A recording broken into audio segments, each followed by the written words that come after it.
Nous voilà sur le quai pré-embarqué pour un endroit mythique, Alcatraz. Ça y est, on monte sur le bateau, impatient de découvrir cette île légendaire. Quelques instants plus tard, on quitte doucement le port de San Francisco. L'air marin se fait plus frais, le vent souffle, et au loin, Alcatraz se détache de l'horizon. Dans le bateau, on est en train d'arriver sur Alcatraz. On distingue maintenant ces vieux bâtiments, les murs usés par le temps. Dernier mètre, on va accoster. Ça y est, je suis sur le point de poser le pied sur l'île d'Alcatraz. On est sur Alcatraz.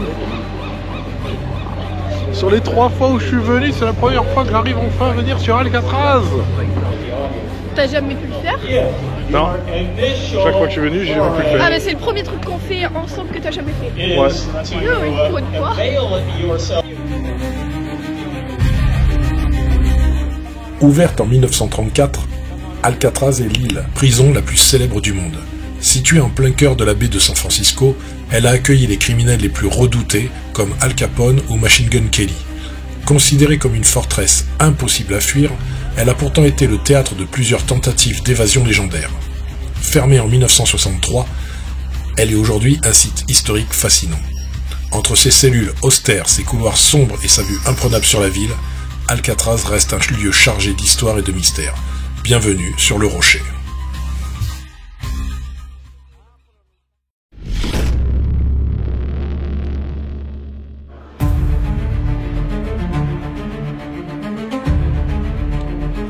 Première étape, les douches.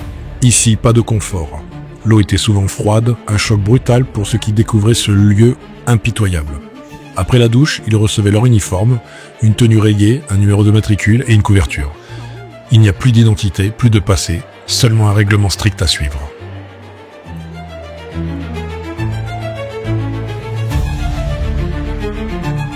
Une cellule à Alcatraz, c'était seulement quelques mètres carrés de solitude. 3 murs en béton, des barreaux en acier. À l'intérieur, un lit au drap rêche, une petite tablette fixe au mur et un lavabo avec des toilettes. Pas de confort, pas d'intimité, juste le strict minimum pour survivre.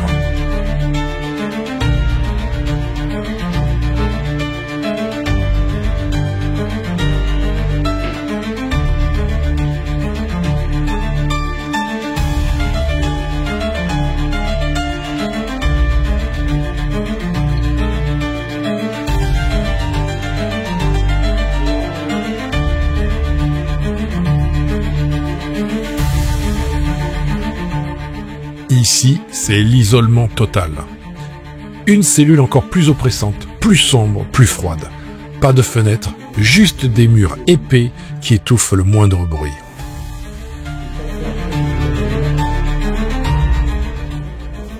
La prison d'Alcatraz comptait 336 cellules au total réparties sur 4 blocs principaux. Le bloc A, B, C et le bloc D contenait les cellules d'isolement appelées le trou, réservées aux détenus les plus dangereux ou en punition. Chaque cellule standard mesurait environ 1,50 m de large sur 2,70 m de profondeur.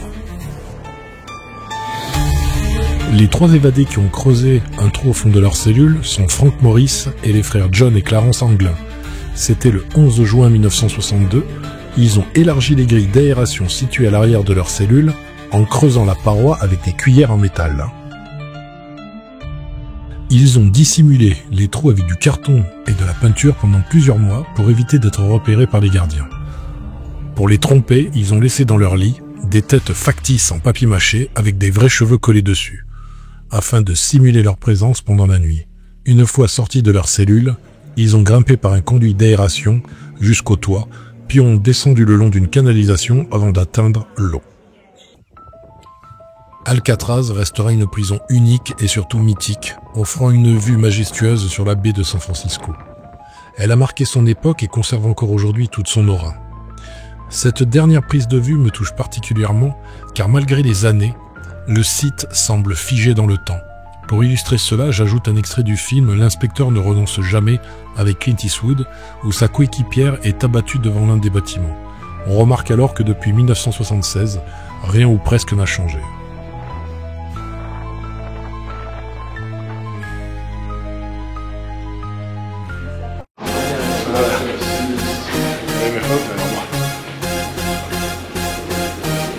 Bon, on va où là?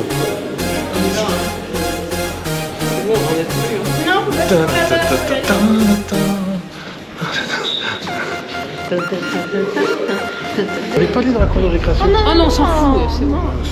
Elles veulent pas aller dans le cours de récréation. Gavé avec Alcatraz. Ouais, mais where is the sortie? Bon, on est toujours dans Alcatraz. Je fais la mission. Mission Alcatraz.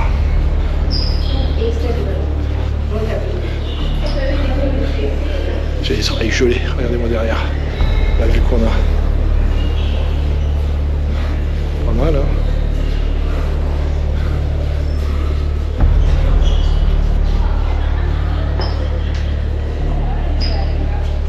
Ils ont un peu détruit le chiotte là.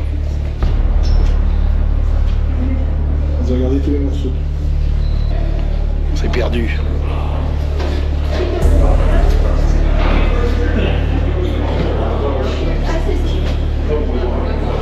Moi, je sais, ça va juste.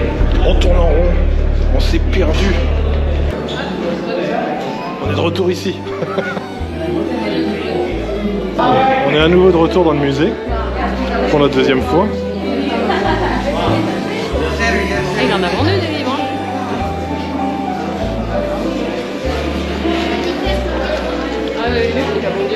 Allez, on va faire la dédicace. Voilà. Donc ici, il y a l'ancien prisonnier. Qui dédicace le jour.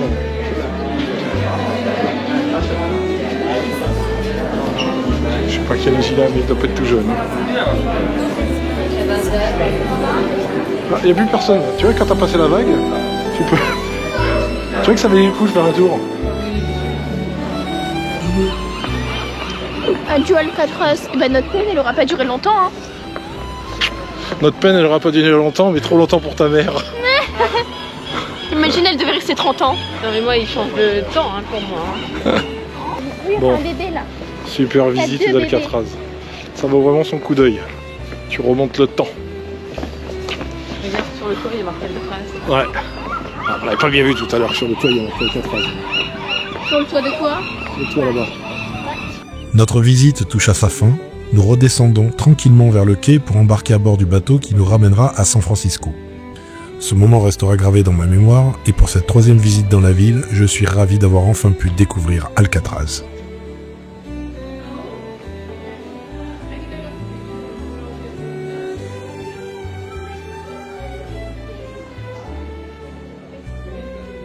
Allez, adieu Alcatraz. Bye to bye. Adieu les filles. Nous allons reprendre notre bateau. Puis il y en a une, elle n'en peut plus là. Il y en a une, elle est raide. Bon, allez, nous on repart. Bye.